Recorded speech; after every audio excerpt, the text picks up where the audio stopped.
Hey guys, it's Bailey. Welcome back to the channel and thank you so much for tuning in to what's going to be a review of the brand new Urban Decay All Night Waterproof Full Coverage Concealer. They sent me all 14 shades the other day, so I quickly put them to the test. I've been wearing them every single day since I got them in varying capacities. I've worn them over my makeup like a normal concealer, obviously, but I've also done a full face in this stuff because it promises full coverage and I wanted to put it to the test. So we're going to talk all about that. I'm going to compare it to the current Urban Decay concealer that is out already, the Naked Concealer, and I'm also going to compare it to my two favorite, like, holy grail concealers, the Tarte Shape Tape and my current absolute favorite, which is the Estee Lauder Double Wear Waterproof Concealer. So lots of information, lots of things to talk about. Let's go ahead and dive in. Alrighty, so the All Nighter Concealer is supposed to be the ultra full coverage counterpart to the Naked Concealer. They both retail for the same price, which is 29 bucks. However, you do get a little bit less product in the All Nighter Concealer.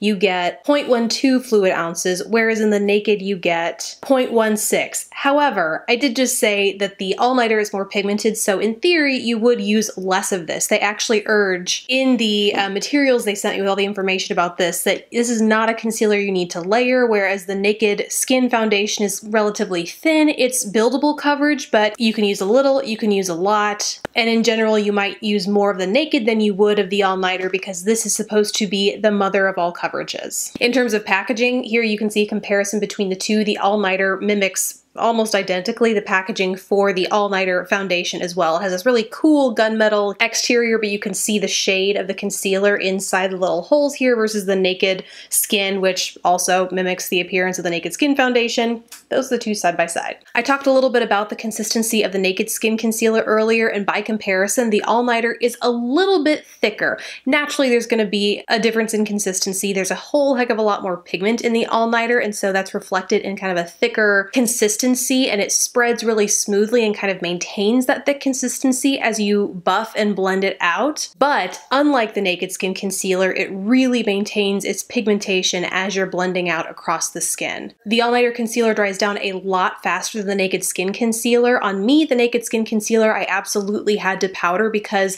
even when it was totally set, it still maintained a little bit of a wet or dewy texture, and on my combination skin, I just had to make sure to set it so that it would stay throughout the day. The All Nighter sets to a pretty firm powdery finish, and it does so pretty quickly. You'll see in the full face tutorial I did, I made sure to work in small parts because it dries fast enough to where in order to make sure everything was blending smoothly together, I just wanted to work in small pieces to make sure one shade didn't dry before I got the opportunity to blend the next into it. And I know not everyone will be using these in such large areas across their face. Like foundation is kind of an extreme, but I do know that some people like to contour with their concealer so you get a really natural looking contour across the face. Or if you like to do the under eye triangle highlight, you know, once you do get to spaces that big, I would recommend focusing on like one side of the face over the other just to make sure you can really focus on blending that in before it dries down. When it first dries down, even though it goes to that dry powdery finish, I didn't notice it emphasizing any sort of fine lines around my eye area. Sometimes when a concealer can get, or any product, powder,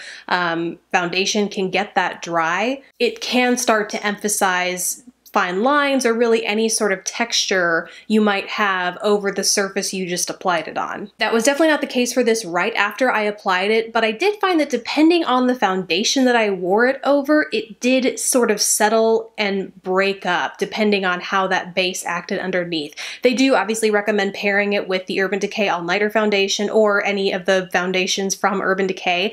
I personally have not found an All Nighter foundation from them that is in my shade. I got two and one was too warm and one was too pink on me. Like I have yet to find a shade that works for me. I really like the formula. It's amazingly full coverage, but when the shade doesn't match you, there's no point. It's like you get the foundation mask and it's all over. So I didn't try this over the Urban Decay foundation. Instead, I have tried it over the Wet n Wild foundation, Photo Focus foundation, as well as the MAC Studio Fix Fluid, which is what I'm wearing today. And then of course I've also worn these by themselves. And I have to say I like how it performs best when it's worn by itself. Like I kind of want them to bottle this up into a foundation. Not that it was awful when I applied it and wore it over the foundations I just mentioned, I just noticed that the performance was better when I wore the concealer alone. Over these two foundations, I just noticed that during the day and with not a lot of activity, I mean, it's getting into fall weather here, even though we're in Texas and it's still pretty warm, like 70s, it's still like cooler. I'm not breaking a sweat every day, my makeup isn't melting off my face, and even under those sort of more mild conditions, I noticed some makeup breakup in my fine lines and my under eye area. Not that it would sink into them, but actually more like they would just break up and pull apart from them. Either way, it wasn't a good look, and it wasn't a look that I'm used to in the other concealers that I really like. And so as weird as it is, I really just prefer to wear this alone. Something I want to mention that might help that is using a setting powder. For testing purposes, I did not apply a setting powder over this when I tried it out, just because I feel like depending on how it looked at the end of the day, it could have been more a sign of how good the setting powder was and less of the concealer. So I really just wanted to see how this performed on its own as best as I could. But given how powdery this dries, I would take it easy, just because I feel like it could become cake city really fast if you're layering a dry powdery product over a product that has also already dried down to a powder finish. Overall though, I really like this. Obviously, if I want them to make it into a foundation, I really like this. I love the way it looks on the skin. It is one of those where, yes, the coverage is super duper full, but once you buff and apply it in, it really does look like second skin. It doesn't look like you're wearing a thick layer of product across your skin. It enhances the appearance of it while simultaneously like fully covering it, which I don't understand. Makeup products that do that do it really, really well. Overall though, I really like it. I mean, obviously, if I want them to bottle it into a full foundation, I like the formula. I think it looks beautiful on the skin despite being super full coverage. It's one of those concealers that as you blend it out, yes, it's giving your skin this ultra full coverage, but for some reason it still pulls off that second skin kind of natural look. It's really weird, but I'm not complaining because it's beautiful when it's on the skin. I think you just have to be kind of careful and be prepared to test, but I'm not complaining because it looks gorgeous on the skin. I just think you have to kind of test and learn with what works well in your collection, and you might find that you just want to smother this by itself all over your face. That's that. Now I want to talk about how it compares to two other similar concealers. The first of which is a cult classic. No, I feel like no matter who you talk to, it is the Tarte Shape Tape Contour Concealer. Mine is in the shade Light Neutral, and it's super popular and known for being a full coverage concealer, which is why I wanted to draw a comparison here. The coverage is super, super similar. The applicator's very different. The Tarte Shape Tape has a huge doe foot, but I feel like the Tarte Shape Tape is also known for how easily it can crease if you apply it a little too heavy-handed. I didn't notice that was the case at all from the All Nighter concealer. I was able to layer it up, especially when I was wearing it alone. I could layer it up, blend it out beautifully, and I didn't notice any creasing or caking or anything like that. Whereas the Shape Tape, I definitely had to be careful with how much I applied on some days, super hot days, or just when you can just feel it in the air. You know it's gonna be a rough makeup day and you just wanna make sure you set it. This is definitely one of those products that you have to watch carefully with a setting powder to make sure it doesn't move on you in case you apply a little bit too much. But the coverage is amazing, and it is a hydrating concealer. I would say more hydrating than the Urban Decay All Nighter. Also, you get way more product with the Tarte Shape Tape, over double the amount of product in Shape Tape versus the Urban Decay All Nighter. And then the last comparison I want to make is to a concealer that I haven't seen a whole lot of people show love to it, but it dethroned my Tarte Shape Tape as my favorite. It's the Estee Lauder Double Wear Waterproof All Day Extreme Concealer. My shade is 1C Light Cool, and I mean, obviously you get a ton, well over 2 times the amount of product, 0.5 fluid ounces in the Estee Lauder, so you get a whole lot more product, and this also claims to be waterproof.